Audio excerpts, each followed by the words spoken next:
doing things like this definitely make me feel more alive, and so did reading this book.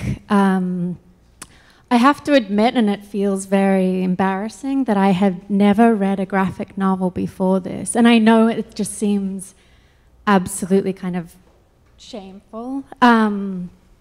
It just wasn't something I kind of gathered in my growing up. And so I sat down with this and I kind of was like, how do I do it? It's so beautiful. Like, do I just open it up? Are they short stories, you know? And I just found that I was so engrossed, and one of my friends is here, you know, many of them are here, who I had to tell about this book, because I've definitely been trying to find my super Angela. And if any of you have read Antenna yet, it will help you find your super self.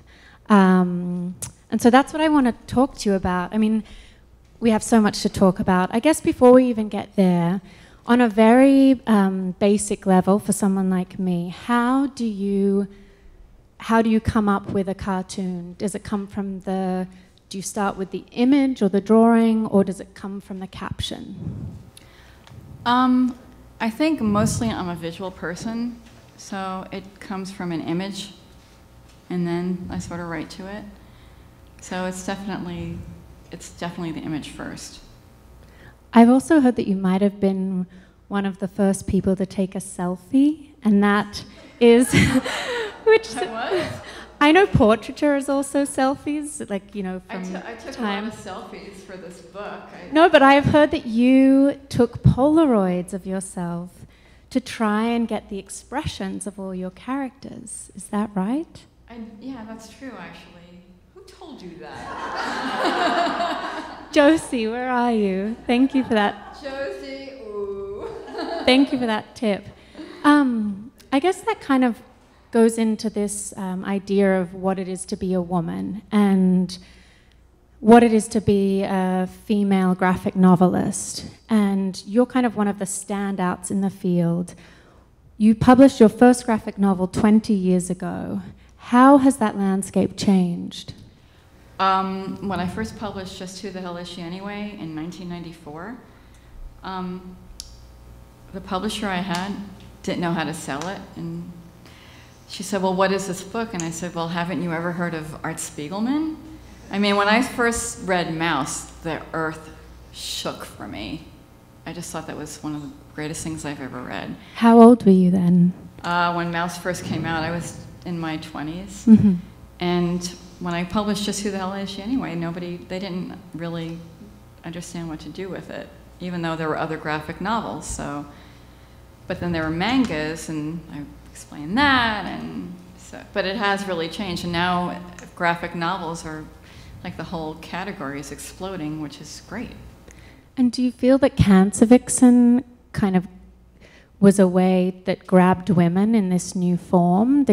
Did you hear from women who had never read graphic novels before? I did. I heard a lot from women who didn't read graphic novels, and I heard a lot from women who were going through cancer, whose friends had cancer, and whose relatives had cancer. It seems like everybody knew somebody who had cancer, so I did hear a lot. And then I heard from people who just read it because they wanted to see what the graphic novel was about. So that was kind of great to hear, that people just read it because they wanted to read the story. And it is a love story, so I can understand why people would read it. And how did you come up with the title for Cancer Vixen? Well, Bob Morris, who's right over there.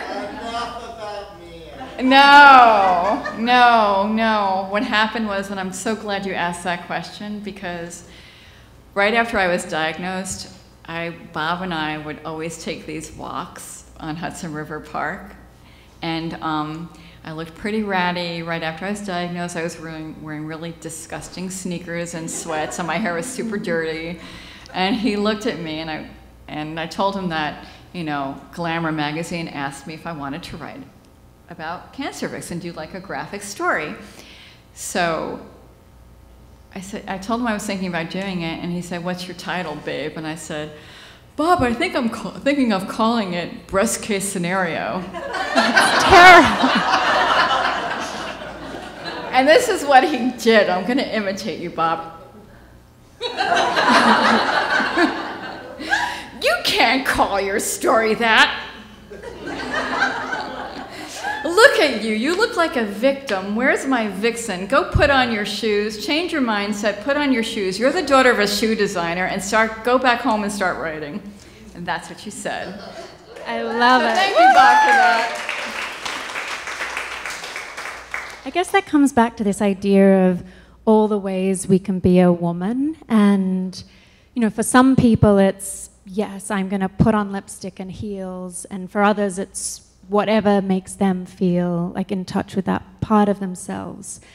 As you were going through treatment, besides the things that you talk about, like wearing those fabulous shoes and the lipstick, which things did you do that looked after the soul? And, you know, that relates to BC and, you know, well, when I was diagnosed, I went to Kabbalah for a bit. And what is that about? Can someone explain? It was channeling it was about the universe. Is Madonna there? I did see Madonna That's all I know about it. I did, you know what? She's very tiny. Oh, really? She's super tiny, and she walks around like this.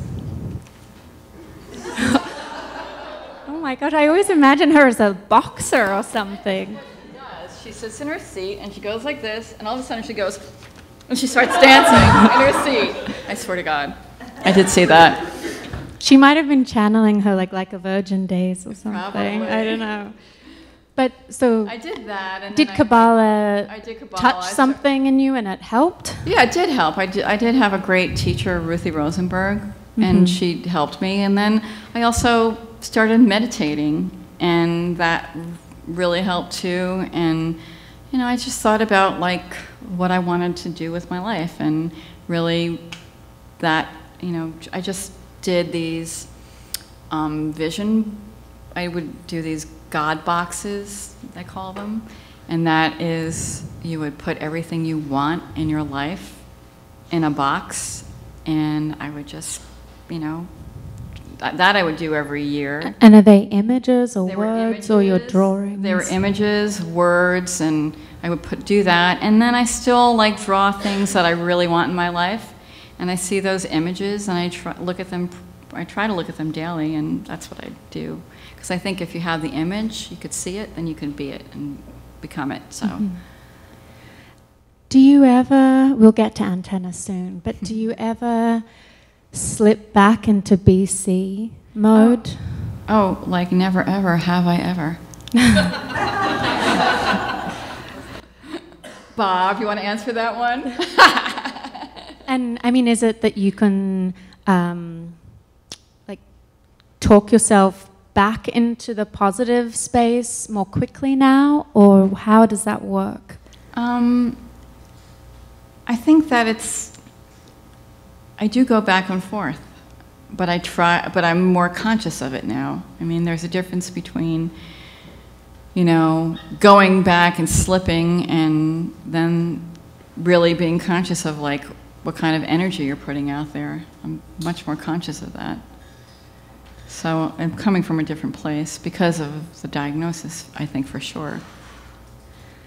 And after Cancer Vixen, because it was such a touchstone for people, and it was a huge success of a book, how long did it take for you to come up with this other character? Had Antenna been waiting in the wings for you? Or I actually had the idea for Antenna 20 years ago, when she was a tween-age gossip columnist, and her nickname, this is before the show, was Gossip Girl, I swear to God.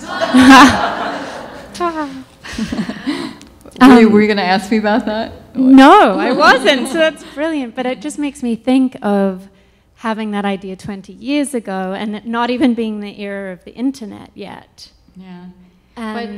But she did have like this hand melt in her hand, which like Super Ann does. So you knew. Yeah. Yeah, it was coming. It was coming. I just had to grow into the story. And I think, I mean, not all of us have gone through, had a death experience or a near-death experience. We might have had loved ones die. But when we haven't, what is your practice? What can you tell? I mean, I asked you this before, and I've been thinking about it since, because I haven't had that experience. And what can I do to become more myself or more intuitive so I can be a more, like a better human on the planet? First of all, I just want to say something about you. You are pretty great. Oh, that's very nice. Like, I see Super Angie, so... Maybe she's here somewhere, You're and they're like a right shadow there. me, and You're I'm right like, where there. is she? But Well, I just think there's so much media, it's sort of hard to channel that. I mean, do you guys feel that way? Like, it's so hard to hear your thoughts, your voice, your super self, and I mean, it's hard for me. I meditate every day, and I try not to over-mediacate every day, so, but I do think... let's back up. What is, like, how do you, like, demediacate? Or is that a word? No, you made up the word in the first place. Sometimes I just want to move to a mud hut. I don't know. With sticks to draw with. Yeah, exactly. But then the water will wash it away. But, I do try to set some time for myself in the morning. And also the thing about when you're drawing, I draw in silence, and that to me is like you're channeling something. Your antenna's up. You're channeling the universe. I mean, writers, don't you feel that way when you're writing? I have to ask the writers. Yeah, I stopped listening to like NPR in the background, so you're still not just in the brain space anymore. Yeah, like that's exactly right. It's like everything melts away, and then you're like in the universal zone. Woohoo! And that's like the best place to be when you're creative, right? I mean, everybody else don't you guys feel that way? I mean, that to me is a form of meditation. It's like a great form of meditation when your antenna's up. So it's a precious thing to find that. I mean, I think a lot of people search for that their whole lives. That's a whole other point. We don't want to get dark about that. But I think silence is a big thing, actually, and totally underrated. And now we have Antenna, who, I mean, if you haven't read the book, we won't go into it. It's such a fresh take on the graphic novel, and it's so of this moment.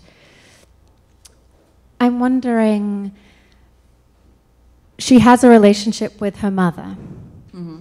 How has your relationship with your mom, who is also a creative being, how has that influenced this book, and how does it help you become a better Marisa? Well, I mean, I have to say my mom and all the women in my life who have been so supportive, you know, I think that they're to be treasured. And that's like, I mean, my mom is really great. And, you know, it's great when you have women in your life who are your cheerleaders. You use and when they're here from Paris, especially. Now, you use the advance of Cancer Vixen to form your foundation. I did. And can you explain a little what that does and how that helps women who, I mean, were in the dire situation that you were in without health insurance? Well, it's like back then when I was diagnosed, I didn't have health insurance, and I realized that women who don't have health insurance, their outcome is not that great if they push back, you know, not getting tested and getting that diagnosis. If they postpone it, I mean, early detection, Martha, as you know, saves lives, right? So, and knowing your own. So it's so important to take care of yourself. And so now I have a foundation, and Amy Niederlander, where there is my CFO. And you know, we work to make sure that women who are going through breast cancer have services and holistic services like Martha's Move for Your Life that, you know, are able to take care of, that they have an equal chance of having a healthy outcome. I know this book has just come out, but are you already, like, is there another woman that needs to come forth? Would you ever write about a man? Is there one inside of you? I don't know, I'm such a girl. Don't deny who you are. I'm such a girl, I don't know. Now, I think I'm getting like the tap that it's like, you got to ask questions. You know, the audience needs to ask questions. They want to. We could keep talking, but we'd love to throw it out to the audience. Let's see. Would anyone like to ask? Okay, great.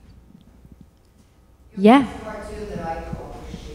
Right. And I didn't really know who you were, but I told them I wanted to autograph it. They really spoke to me. I remember that thing. It was like a long time ago. I was so flattered. Thanks. And I was in awe when I knew her. A whole house girl from the Bronx. And a funny one, too. So now you have obviously grown and I'm not very comfortable with that.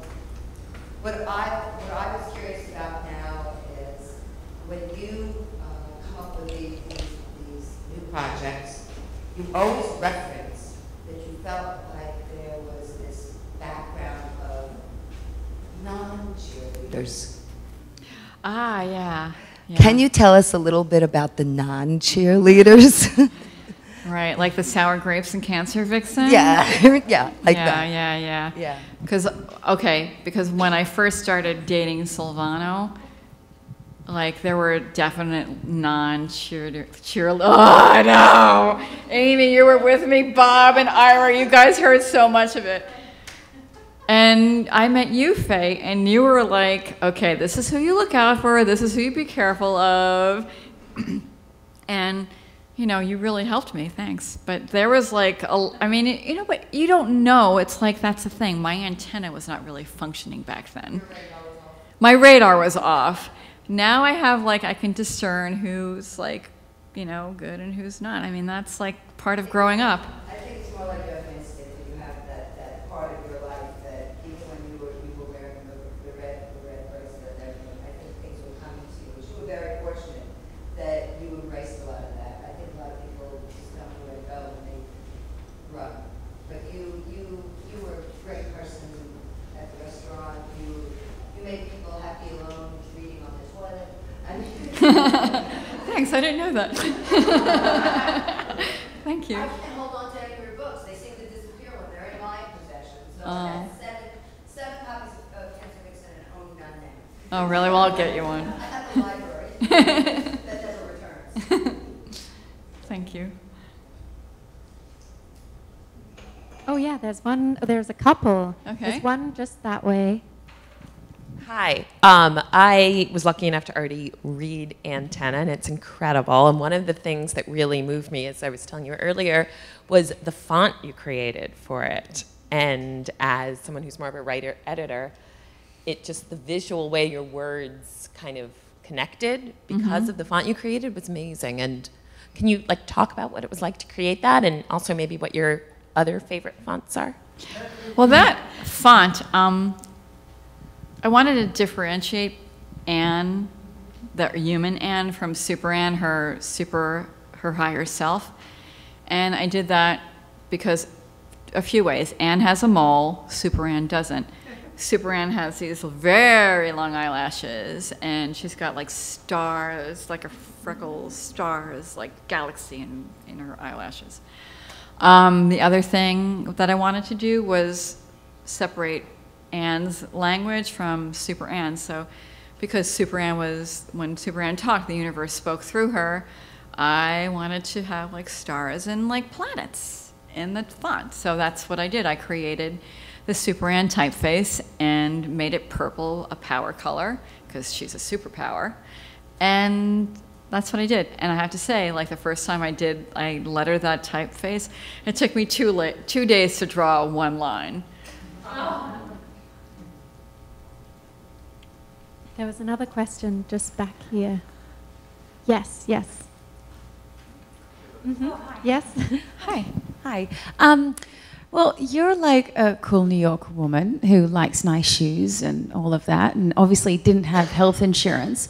What's one piece of advice that you would pass on to the modern New York girl from your gathering, from all of your experience? What would you advise a girl in New York right now who's Just a girl in New York right now? Yeah. Based on what you've learned.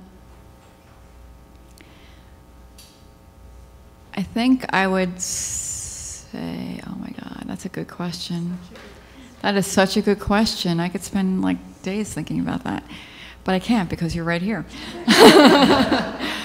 I would advise, okay, do what you love, follow your heart, and then everything else will come from that, and just surround yourself with people who make you feel good and bring you higher, and make sure that your antenna is working, and meditate every day, and don't over medicate. Yeah. And if you do over medicate, just try to meditate more, and just Totally.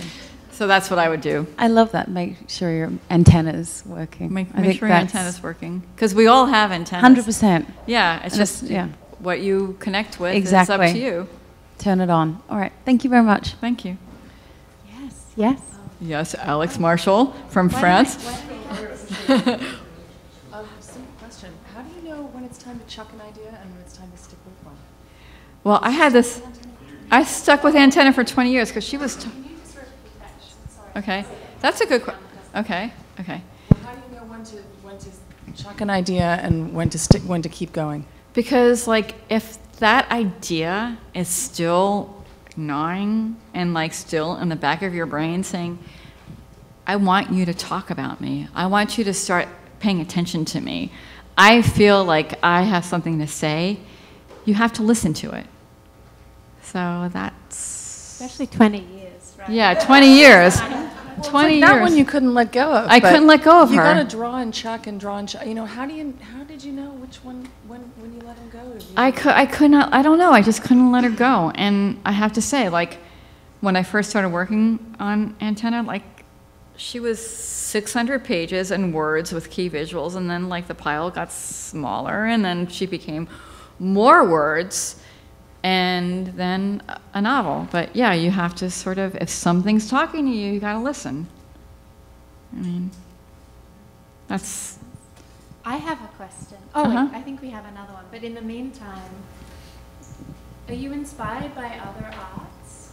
Like, do you like read novels, or do you look at art? Like when you're looking for inspiration, do you go for a walk? I go, I love, there's certain TV shows that I kind of love, and, well, let's see, I love the show Orphan Black, I love Supernatural, I love the book Bobby Wonderful, I have to admit I did. I loved your book, Bob. It was the most beautifully written book of the year. You're welcome. And my mother thought so too. What? I know, because she's written you, like, she's like your obsessed fan. I'm influenced by movies, TV, artists. I mean, fashion. I love fashion. Like everything. It's like, you know what? You're creative. You're in the world. You see. You're influenced. I mean, you just sort of take it all in. I think I'm a sponge for that stuff. Do you ever have to reconcile the fashion-loving part of you with the higher self part of you? I struggle with that. I mean, I can't have fancy handbags, but damn, I'd like one if someone gave it to me. You know, but then I'm like, I hate magazines that make you feel bad. I know. Have the handbag, you'd be a better woman, or like a man will love me more. Well, but you know, it's a struggle. It is a struggle. Well, the good thing about drawing Super Ann was I drew shoes that were totally impossible to wear for a human being. But since she was like a higher self, and her feet didn't really touch the ground, and she didn't have to walk. She wore shoes that were impossible to walk in. But yeah, I think about that. But I think fashion, I look at fashion as like an expression of power, and you know, I don't go crazy, but I do like, what woman doesn't like to feel good in what she's wearing and how she's presenting herself? So to me, it's like a form of self-expression. I have another question. Oh, wait, no, there's another one right here. Hi. Hi. So I struggle with this, and I hope you have an answer. Do you want to just tell everybody who you are, please? I'm Leanna. I'm Marisa's fan. She's a great cartoonist. Thanks. At the New Yorker. I really, really love your work. My question, I haven't read Antenna yet. Cancer Vixen really grabbed me because I feel like I can't make art unless I have this immediate terror or this reason that I need to speak. And I felt that in Cancer Vixen, and it just pulled me in. And I was wondering if you have figured out, when you're not terrified, where does the work come from? The work a lot of times does come from terror. Like the whole thing about having a gun in your mouth, that was terror. Yeah. You know, when I drew that, I was afraid, because I was oh my God, do I want to kill myself?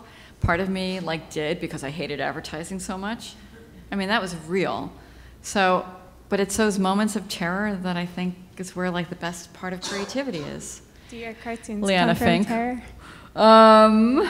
I love them, so I feel like they probably do, but if they don't, that would make me happy, because I love them.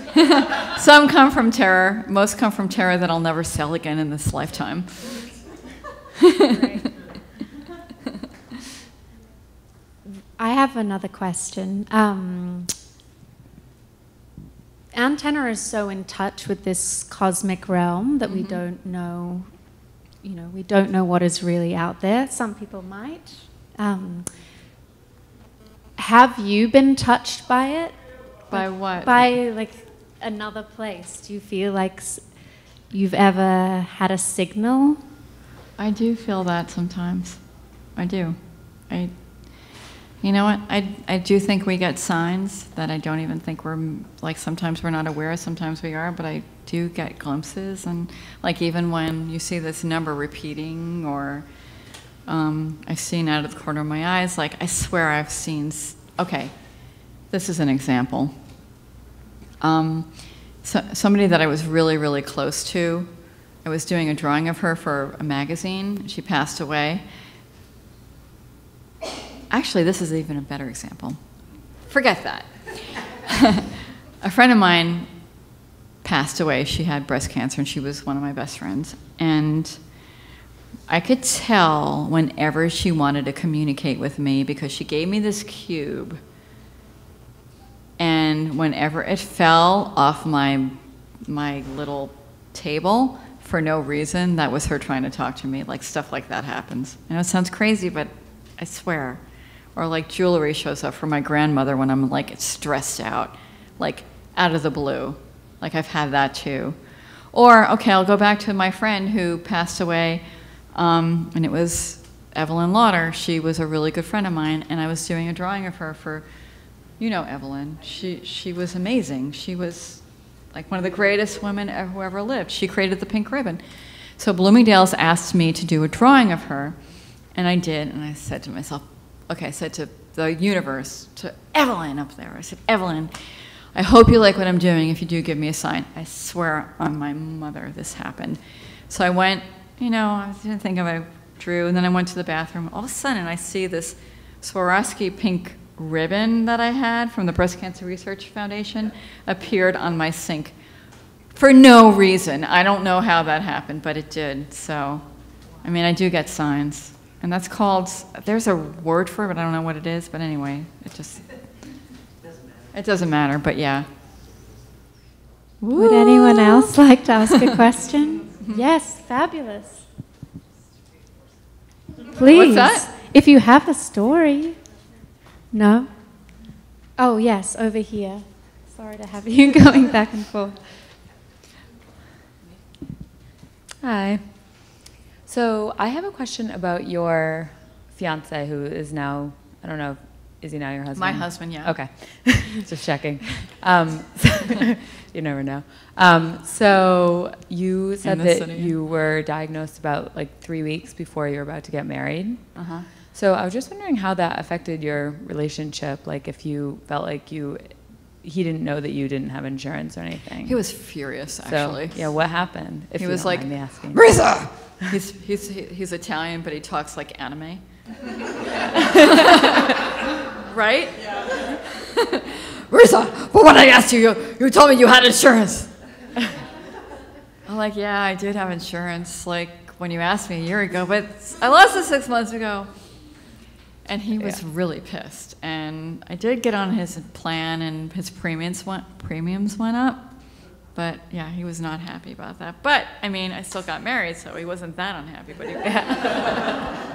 But yeah, it was not my best day. Let's just say that.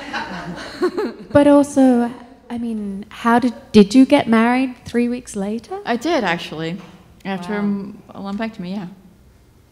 Did your wedding dress fit and everything? It did. I had like a beautiful. I've never worn a laya before. That was the first and only time, and I had bandages underneath. And yeah. Did you have a drink at your wedding? I had several drinks. Okay. Not that that's, the be all and end all. To know me is to know that I've had, yeah. Okay. I think does anyone have any more questions? I think that's such a beautiful way to end. Thank you so much. Thank you so much for being here.